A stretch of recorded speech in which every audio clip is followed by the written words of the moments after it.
Ever feel like you're constantly walking on eggshells? Like every advertisement, notification, and second person you meet is trying to slip an invisible leash around your neck? We live in a world where everyone wants a piece of your mind, your attention, your agreement, your yes. But some people walk through this noise completely untouched. They don't fight or argue, they just remain themselves. Psychology calls this cognitive resistance.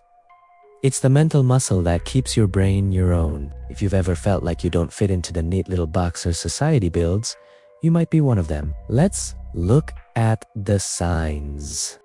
The first sign is that you question things. We are surrounded by people who speak with absolute, crushing certainty. Influencers who claim they have solved life, bosses who state that this is the only way. The average person swallows this confidence whole. But not you. When someone speaks with heavy authority, your mind doesn't bow. Instead, it naturally asks a simple, quiet question. Does this actually make sense? You don't care how loud they are or what credentials they wave. You look for the gaps, the underlying logic, the evidence, and the cold consistency. Manipulators hate this because their power relies on you accepting claims without pausing. The moment you start asking questions, their stage-managed illusion begins to fall apart. The second sign is that you are completely comfortable saying no. Much of modern life is built on polite compliance. We say yes to projects we don't have time for, to social gatherings we dread, to demands that push past our boundaries. Why? Because we are terrified of conflict. We fear rejection, and we hate disappointing others. And you don't wrap it in 10 layers of excuses. Control operates through social pressure and manufactured guilt. When you stop fearing the temporary discomfort of the word no, you break their leverage. You become a locked door they simply cannot pick. The third sign is that you spot the drift, the quiet gap between words and actions. We've all met them.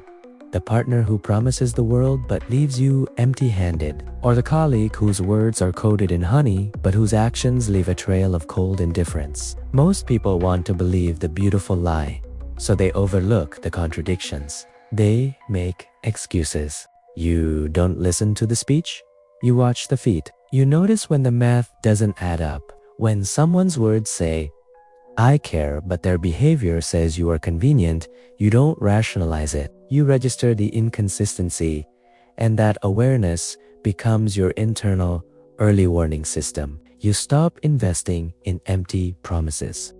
Sign number 4. You do not lease out yours. In our digital age, attention is the ultimate currency. We are trained to chase approval like laboratory mice, pressing a lever for dopamine. We want the likes, the views, the nod of appreciation from the head of the table. But when your self-esteem is rented, others own you. They control you simply by adjusting the rent by giving praise or threatening rejection. If you are hard to manipulate, it is because your validation is self-sourced. You enjoy being liked, of course. You will not trade your self-respect just to secure a seat at their table, because when you are already whole, their cheap currencies lose all exchange value. This brings us to the 5th sign, and it is the one that manipulators absolutely detest. Your silence makes them uncomfortable. They want you angry, defensive, guilty, or terrified. Why? Because an emotional mind is easily directed, but when they throw their emotional bait, you don't bite. You don't explode or try to explain yourself. Instead, you just observe. You pause. You let the silence hang in the air. That pause is where your power lives. It gives you space to think, to separate the theatrical performance from the actual facts. When you refuse to react on impulse, their emotional leverage completely vanishes. At the end of the day, being impossible to manipulate isn't about being cold, cynical, or stubborn. It's not about building a high brick wall to keep the world out. It's about protecting your capacity to think for yourself. Mental strength isn't about dominating others. It's about ensuring that nobody else gets to hold the steering wheel of your mind. It's about standing firm in your own truth, quiet and unshakable, in a world that is constantly trying to make you someone else. If you recognize these patterns, you are far more powerful than you think. Stand your ground. Keep thinking for yourself.